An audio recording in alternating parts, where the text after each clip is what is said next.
राष्ट्रीय शैक्षिक अनुसंधान एवं प्रशिक्षण परिषद के केंद्रीय शैक्षिक प्रौद्योगिकी संस्थान द्वारा निर्मित प्रस्तुत है कक्षा 2 के छात्रों के लिए कार्यक्रम घर भाग 2।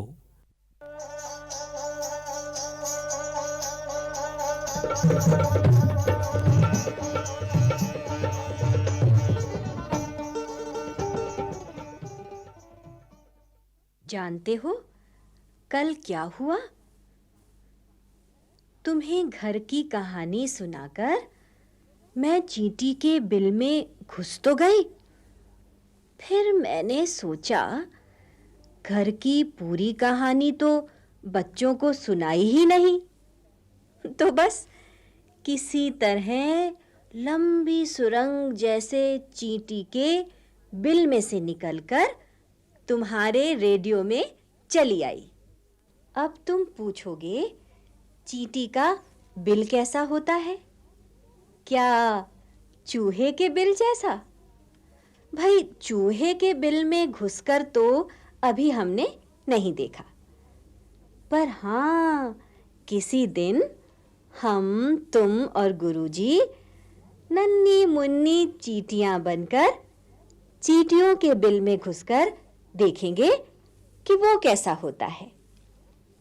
बिल में चींटियां कैसे रहती हैं, क्या कामकाज करती हैं, और हाँ तुम्हें वहां रानी चींटी के दर्शन भी कराएंगे। पहरा देने वाली सिपाही चींटियां भी दिखाएंगे और कामकाज में जुटी रहने वाली कमेरी चींटियां भी। अच्छा, क्या कभी तुम्हारे ये मन में हुआ है कि तुम चिड़ियों की तरह ऊंचे ऊंचे पेड़ों पर रहो? ऊंचे ऊंचे पेड़ों पर जहां चिड़ियों ने घोंसले बनाए हो। क्यों, क्या तुम घोंसलों में रहोगे? अरे भाई, घोंसला तो चिड़ियों के अंडे बच्चे रखने की जगह है। अंडों में से ही तो चिड़ियों के बच्चे निकलते हैं। जब तक वो बच्चे अच्छी तरह उड़ना नहीं सीख लेते और अपने आप दाना नहीं चुगने लगते, तब तक वे घोंसले में ही बैठे रहते हैं।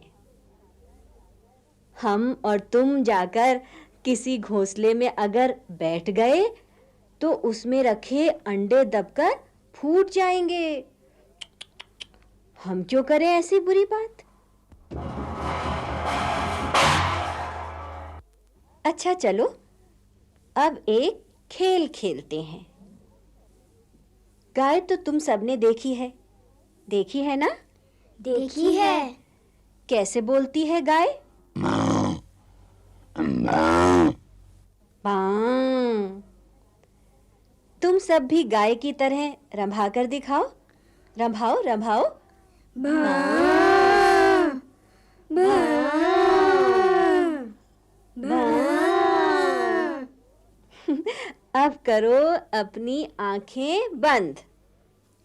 हम चुपके से तुम्हें एक गौशाला में ले जाएंगे जहां गौएं यानी गायें बंधी हैं। तो चले? सबने आंखें बंद कर ली ना? हैं? ये क्या? गौशाला में एक भी गाय नहीं, सब घास चरने गई है। अब मजा आएगा। हम सब चुपचाप इस गौशाला में गाय के खूंटे के पास खड़े हो जाते हैं। जब गौशाला की गायें लौटकर गौशाला में आएंगी तो हम सब एक साथ बोल उठेंगे, भां भां। भला कैसे? भां भां।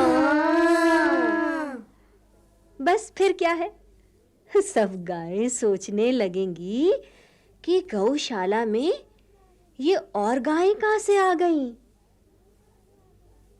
गौशाला की गायें हमें ध्यान से देखेंगी और कहेंगी, अरे इनके सींग तो है ही नहीं। तभी हम बोल उठेंगे, भां, हमारे सींग भी नहीं है और दुम भी नहीं है। फिर हम सब तालियां बजाएंगे। भला कैसे? फिर हम सब हंसने लगेंगे। भला कैसे? हमारा ये तमाशा देखकर गौशाला की गायें बहुत बहुत खुश होंगी।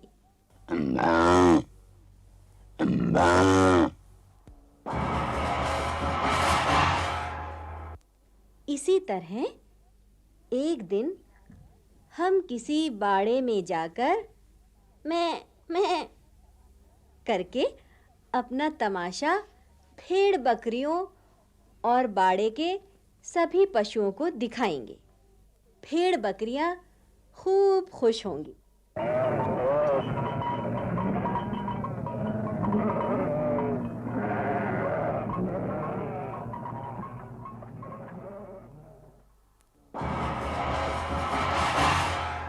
हम अपना ये खेल गुटर गूं करके कबूतरों के दरबे में भी दिखाएंगे। दरबा जानते हो ना? कबूतरों के रहने के लिए काठ का संदूक सा होता है और उसमें कई खाने होते हैं। बस उसी दरबे में हम भी पहुंच जाएंगे और करने लगेंगे क्या? गुटर गूं। और हमारा तमाशा जब ये जानवर देखेंगे,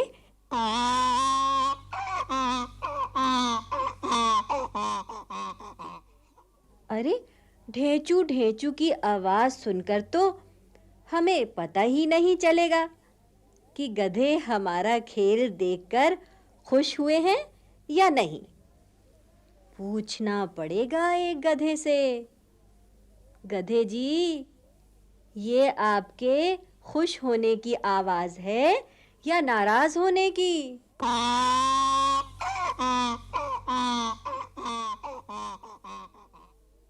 ओहो, ये तो इनके नाराज होने की आवाज है। क्यों नाराज हैं आप?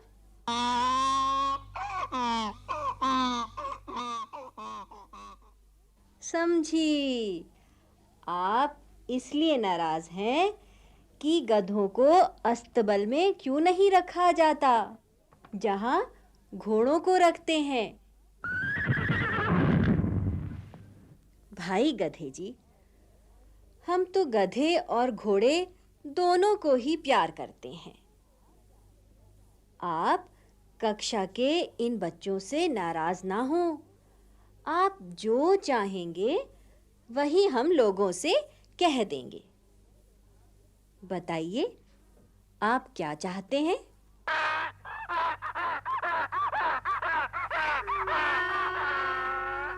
अच्छा, आप ये चाहते हैं कि गधों को घोड़ों के अस्तबल में रखा जाए। तो दूसरी कक्षा के बच्चों, ये बात जाकर सबको बता देना। मेरे साथ मिलकर बोलो, गधों को घोड़ों के अस्तबल में रखा जाए। गधों को घोड़ों के अस्तबल में रखा जाए। कौन? मैं, घर। अरे आप घर जी? बड़ा अच्छा हुआ, आप आज भी आ गए। आप आए हैं तो कोई कहानी ही इन बच्चों को सुनाइए। कहानी? कौन सी कहानी सुनाऊं? वही, किसी जंगल में किसी पेड़ के खोखले में एक सांप रहता था। फुश फुश। अरे, उस फनियर सांप की कहानी जो पेड़ के खोखल यानी कोटर में रहता था।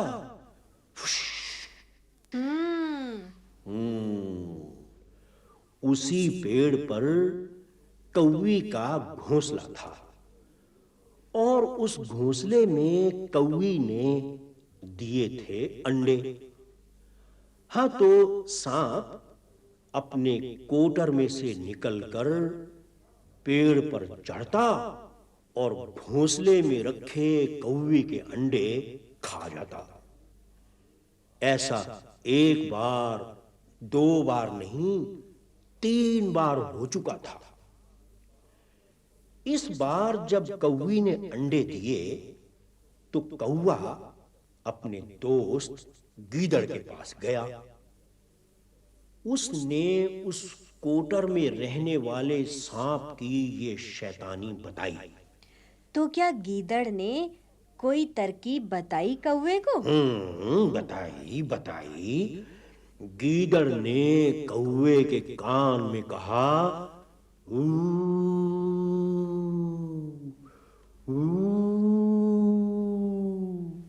वो देखो, उधर राजा के महल में नहाने का जो तालाब है ना, वहां उसी तालाब के किनारे रानी ने अपना हीरे और मोती का हार उतार कर रख दिया है। उस हार को चोंच में दबाकर ले आओ और पेड़ के उस खोखल यानी सांप के कोटर में डाल दो। कौवे ने वैसा ही किया। राजा के सिपाहियों ने कौवे को चोंच में हीरे मोती का हार लेकर उड़ते देखा तो उसका पीछा किया और जैसे ही कौवे ने हार कोटर में गिराया, वैसे ही सिपाहियों ने कोटर में फुंकारते हुए सांप पर धड़ा धड़ धड़ा धड़ लाठियां बरसानी शुरू कर दी। बस फिर क्या था, सांप का तो कचूमर निकल गया और सिपाही रानी का हार लेकर वापस लौट आए। घर जी, ये तो आपने बहुत अच्छी कहानी सुनाई। अच्छा, तो फिर अब मैं भी अपने घर जा रहा हूं, वहीं जहां से मैं आया था।